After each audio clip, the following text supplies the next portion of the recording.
The price of a bushel of wheat has surged to 14-year highs as the ongoing Russia-Ukraine conflicts stokes fears of an impending shortage. Today I'm going to show you some things that I've picked up for preps given the possibilities of food shortages and grain shortages. And if you haven't started yet, it's time to start. Food prices are going up and food shortages are a very real possibility. And if that starts, you can bet it's going to get worse. So let's talk about it.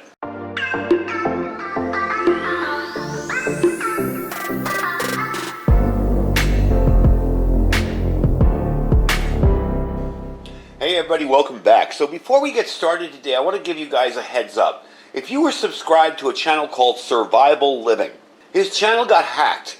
He put a ton of work into his channel. He had a bunch of really good videos, and his channel got hacked and taken away. Now he is in the process of trying to get it back, but that may not happen. He still has his videos. He's going to be re-uploading them to a new channel called Survival Living Official. I will put the link down below. I just figured I want to get the word out because being a YouTuber, I know how much work a YouTube channel is, and to lose all of your subscribers and all of your videos like that really stinks. So I will put his link down below. Check him out again, resub if you were subbed before. Let's help him get his traffic and subs back so that if he doesn't get his channel back, he's got it back to normal. So let's get into the video. So as I mentioned in the intro, both Russia and Ukraine are major suppliers of grains. Key ports are closed right now, ships are sitting offshore, and supply chains are already clogged. So we haven't seen any major disruptions yet in wheat supplies, but prices have surged 55% since the week before the invasion on concerns of what could happen next. If the war is prolonged, countries that rely on affordable wheat exports from Ukraine could face shortages starting as soon as July. We have oil surging as other key commodity sectors are surging, and if you're worried about inflation, this really isn't good. Looking at the situation from a broader perspective, these price increases are detrimental to your average consumer. Let's think about your average blue-collar working-class person. This isn't a good thing for them. And the broader economy, to recover, it's equally detrimental. So even before Russia's war with Ukraine, food inflation had already pretty much been plaguing global consumers. Fertilizer shortages have made it harder to grow crops, and it was really funny. As I was setting up this video, I have XM radio out here, and I have one of the news channels on, and they were talking about just that. Fertilizer shortages. Now, feed shortages have also made it hard to feed livestock, with a shortage of workers and higher shipping costs have snarled the supply chains as well. So you've got all these factors coming together to create higher prices, and on top of all that, gas prices are rising, and that will impact the availability of supply to food to your local markets, as well as the cost of it. The world's grain inventories are really tight to begin with, so any prolonged disruption to supplies from Russia or Ukraine has the potential to dislocate the markets for years to come. Now remember, stockpiling food and water is primary, but medical preps are important too. And that's something you got out here that I'm going to show you in a sec here. A few weeks ago I did a review on the Jace case. If you can get all your antibiotics by a doctor prescribed for you and your loved ones, it's a really cool thing. It comes in a case like this, and I'll give you a little information because I know some people, I ordered it but I didn't get the case. It comes in a little case like this. You get all your antibiotics inside here for any kind of emergency situation. Now the link is down below, so you can check them out, see? And all that was prescribed to me personally from a doctor, okay? This isn't buying it off some shady website in Bitcoin. You're actually buying real antibiotics from a doctor after a consultation, and you're getting all the stuff you'd need for an emergency. I'll put that link down below. One of the things I did want to mention is the case and the manual. Now I've had people literally freak out on my video from them. Even though it says on the website that the case and the manual will come 2 weeks after the antibiotics. I think the important thing is getting you the antibiotics. But they ship from two different locations, and they're having supply chain issues, and that's why it takes about 2 to 3 weeks before you get the case and the booklet on how to use them. But the antibiotics will come very quickly. That link will be down below, and I feel that's really important too. And not just antibiotics. Get over-the-counter stuff as well. I've been doing that little by little. Whatever I see a shortage of, or whatever I see empty shelves, I start picking a few things here and there and putting it away if I use the product. If I don't use the product, I'm not going to stockpile it for no reason at all. Anyway, back to the video. Now, some so-called experts are blaming the shortages and the supply crisis on consumers still hoarding food and energy despite the decline in health-induced disruptions. What the experts forgot to realize is that our supply chain won't get better simply because the virus faded away. People know that, and they're stocking up. This is a long-term issue, and it's going to be a long-term for a while, as other factors also impact the cost of your daily shopping trip or your weekly shopping trip. So many people are now understanding the importance of stockpiling for the first time in their lives. Now, you'll get called a hoarder if you do this, but in fact what you're doing is just buying your stuff a little bit ahead of time to stave off inflation and higher prices, as well as make sure you have it if it's not available at all. We all remember March 2020 when we walked in our stores and there were lines out the door, and the food was not there. The shelves were empty. I think everybody I have seen on YouTube, every YouTuber, has a blank store shelves video. I have one as well. I never actually published that, but I did put it up because it was a cell phone and it wasn't that great. But it really, really was pretty shocking. So what does this mean to us preppers? Well, first of all, it means that in so-called normal times like we are now, normal meaning food's still on the shelves. It may not be in big supply, but it's still there and expensive. We have more preppers out there now, okay? Like I said, more people are starting to understand that this is important. There are more new preppers out there, okay? So now you're competing with a bunch of new preppers who are racing just as fast as you and everybody else to stock up. It also means that if you don't stock up now, you could be stuck in a violent situation at a supermarket or grocery store. Now, why is that? Well, as food runs out and prices climb, you can bet that someone's going to start some trouble in one of the places you shop. Unrest comes very, very quickly when people are hungry and can't afford what they need or can't get what they need. I can't say that we had many major incidents here, but we did have a few pushing and shoving matches back when the lockdowns first came. And it was kind of scary to think about, wow, you know what? All the stuff I've been reading for years is actually true. There will be violence if food is not available long term. I believe, gosh, I forget who it was, but somebody said we're 9 meals away from anarchy. And I could see that. I could absolutely see that. Lastly, we need to think about the things we may need that are in short supply should a grain shortage hit our markets. So today I'm going to show you some of the things that I picked up, as well as things that I picked up because of a grain shortage possibly hitting us, and what I got. Now, not everything I bought is out here. If I bought 6 bags of this, I'm showing you one, okay? Because I don't want to drag 6 bags out here. But anyway, let's get into some of the stuff and show you what I bought and why I bought it. Let me move in a little bit. All right, so first off, for those of you that don't make bread, can't make bread, whatever, if you want to stockpile some easy bread, B&M brown bread, raisin bread. Now, one's old, one's new. Definitely check this stuff out if you can find it in your market. It's really, really good if you like brown bread with raisin. And the weird stuff is this stuff stays good for so long. I've opened up cans that are Best Buy 2011, and they're just as good as new. So you definitely want to check this stuff out. I have been slowly rotating my stock of this because I had some older stuff. But definitely check it out. It's really good. It's easy, quick bread. It's even a quick meal in a real pinch. And it's very, very simple to take care of. You just put it on your shelf and put it away, open it up, and you got literally a can with the ridges in it of the bread. Really good stuff. Next up, I picked up some of this stuff here. Now, this isn't a long-term stockpile type thing, but it is a side for an easy meal. If you've ever seen these in the dollar store, you got to check them out. It's really good. They're saffron yellow rice. Very quick to make, easy to use, along with regular rice. Now, you notice I have a bunch of different types of bags and sizes here. And that's because every time I go to the store, depending on how much I'm spending on regular stuff, maybe I'll pick up a big bag if it's a light shopping week. Maybe I'll pick up a small bag if I'm spending a lot of money that week. So that's kind of what I've been doing with the rice. I pick up a bag every time I go. Yes, I have tons of 5-gallon buckets stored with rice. This is for immediate use. This is for stuff that goes in my second pantry, my second storeroom actually.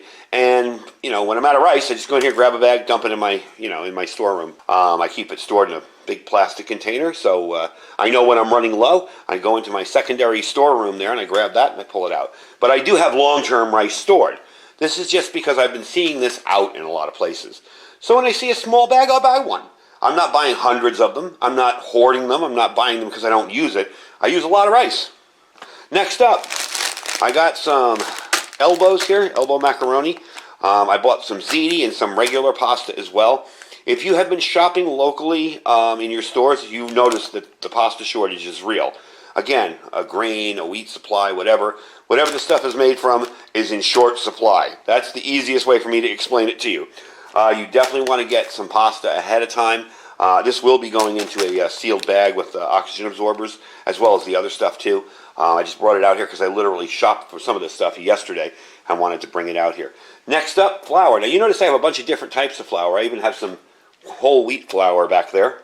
I buy it in the 5-pound bags. Yeah, I know, it may not be economical, but what I do is once I get to about, 40, 50 pounds, I take my old wheat supply out in the Mylar bag, take it into my kitchen pantry, put it in a 5-gallon tub in there, use that up, and fill up a new one. So I'm ready to fill up a new one now, and it's good because I just got my new large Mylar bags and some new oxygen absorbers as well.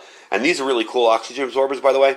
They're individually wrapped, so you don't have to open a whole package of oxygen absorbers and seal them up really quick. They're individually wrapped, so you got it all set. You're ready to go with that.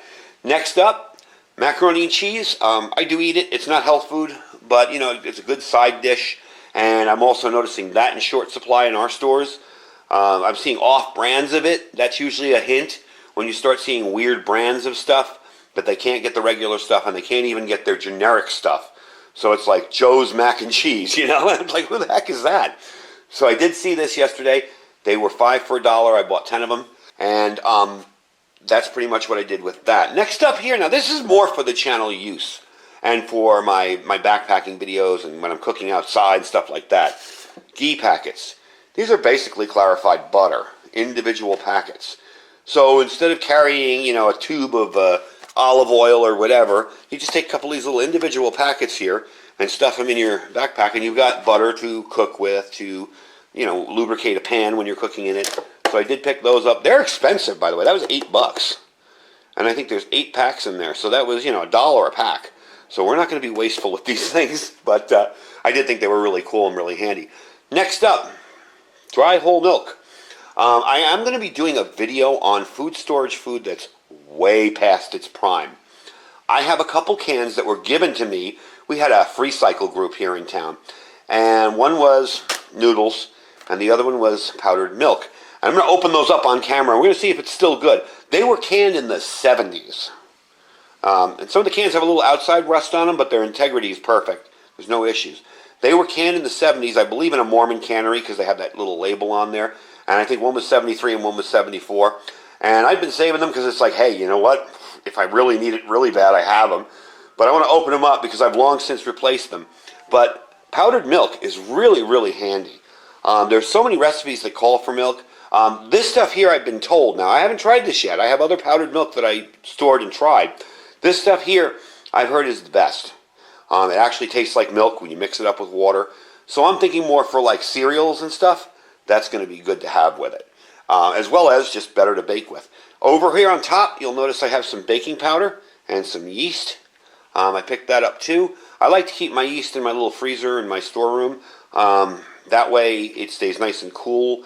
Yeast does expire quickly, but not that quickly. Some people are like, oh, if you keep it for 6 months, it's garbage. No, trust me, it's longer than that. The baking powder I get for making my bannock bread, if you don't have yeast and you've got all this bread, all this flour, you're going to be stuck. So a good way to do it is just use baking powder, salt, and a little butter and make yourself some bannock bread. It's basically Indian fry bread. That's another way people say it. So let's move over to this side, and I'm going to show you some of the canned stuff I got and some of the stuff from freeze-dried wholesalers. And this, again, some of this stuff is kind of with my mind towards grains and beans and stuff being in short supply. All right, my usual Thrive order, when I don't want to order a ton of stuff, is I just get the ground beef and the chicken. I love their chicken. It's really good. Ground beef is also excellent. Again, I don't really have favorites. I advertise for a lot of different companies, and I don't really have favorites. You could give me either one of these two or even the My Patriot Supply stuff, and I like it. But I do like the fact that freeze-dried wholesalers just tastes fresher. I don't know why. I assume because he's doing this stuff very often and cranking it out on his freeze dryers every day. So the stuff just tastes a little bit fresher. But, again, when I order from Thrive, I usually get a couple cans here and there. Now, there was a time, I have a minimum $50 order. When you're a consultant, you have a minimum order, and the minimum is $50. You can spend as much as you want. Sometimes I've spent $200, sometimes I've spent $50. But you have a minimum order, and last month, that was $50 right there. Those 2 cans plus tax and everything, that was $50, $57 to be exact. So if you think that inflation isn't coming and food prices aren't going up, you're crazy, because there was a time I could get like 4 cans of that stuff or 6 cans of different stuff, vegetables included, and it was $50. So now that's what I get for a minimum order. Now I can change that. I can add whatever I want. I can add more if I want. That's no problem. Next up, from freeze-dried wholesalers. Now again, you guys remember my link down there saves you 15%. And you don't have to join anything with Thrive, like with Thrive. You can order a la carte from Thrive, but you won't get the deals. With freeze-dried wholesalers, you just click the link and save 15%. But you have to click my link. It's a link that will save you immediately 15% off anything you're ordering. Now, honestly, I've never used my own link, of course, so I don't know if it does it as you're shopping, while you're looking at it, or in your shopping cart, but you will get the discount. I have had many subscribers come on my channel after I've done videos for them and said, wow, you saved me $200, So you save 15% by using my link below, and that will be under, I'm going to put Survival Living's link down there, Survival Living Official. I want you guys to subscribe to his new channel. He had to remake a backup channel. And then I'm going to have the freeze-dried wholesalers, Thrive, and all the other stuff. But that link will be down there, so check them out. So I picked up, again, freeze-dried pulled chicken, some navy beans. I picked up some meatballs. If you guys haven't tried their meatballs, they are amazing. Now, normally, if you go to the store and you buy those little frozen meatballs in the frozen aisle, they're not that great. I mean, compared to what I make, but then again, I grew up in an Italian household, so if I can't make good meatballs, I'm in trouble. But yeah, these are pretty good meatballs. What we got back here? Oh yeah, freeze-dried potatoes and vegetables. You definitely want to be stocking up on your vegetables too, because we have the issues with fertilizer and growing crops. And fertilizer is very, very hard to come by right now, and very expensive when they can find it. And lastly, some freeze-dried sliced bananas. Now you can eat these just plain. Honestly, you can eat these right out of the bag. They're a little bit crunchy, but they're actually good. They're like banana chips. But when you hydrate these things, they are amazing. They're really, really good. So definitely check freeze-dried wholesalers out and look towards more stuff that's more grain-focused. I mean, I have a lot of stuff, and I have a lot of wheat and a lot of rice. But I figure what I want to do is have this stuff ready so I don't have to dip into my long-term food storage, which is in my other storeroom. I know it sounds kind of weird, but I have 2 rooms there, 2 storerooms. And the second room also has all my YouTube stuff that I use on the channel. So basically, in short, if you are not stocked up for a long-term shortage, and I would say try to start with 3 months, go to 6 months, and after that, go a year if you can. But your first goal is to get yourself with 3 months worth of food in your house. If you're not stocked up, and if you aren't checking on little things like stuff you use every day, let's say you use a over-the-counter nose spray every day, all right, or every week or whatever. Well, you might want to start thinking about buying 2 instead of buying 1 and putting 1 away. Anything you use regularly, food-wise, medical-wise, anything. If you use a certain type of duct tape, I would stock up on it now. So that's it, really. That's some of the stuff that I've been picking up. And again, if I bought 10 of these, I brought out 1. I'm not going to bring out 10 to show you this big stack of stuff here. I could barely fit this all into the camera. So, I think starting to think about, even if you're not a prepper, if you're watching this video and you thought preppers were crazy last week, and now you're reading all this news and going, maybe I should buy some extra food. It doesn't make you crazy to want to be prepared for emergencies or any kind of service interruptions or, supply chain issues. Like I said, a lot of new preppers were born of the March 2020 pandemic lockdown shortages. And you're going to be competing against them now. And not really competing, that sounds kind of horrible, but you're going to be out there with them too, and they're going to be buying up stuff too, and they're going to be doing what I'm telling you to do right now too. So you want to get out there, and you want to start shopping, and start putting some food away before it's too late, because there will come a point where it's too late, and there's nothing on the shelves, and your opportunity has passed. I don't like scaring people with stuff like that, but that is a reality.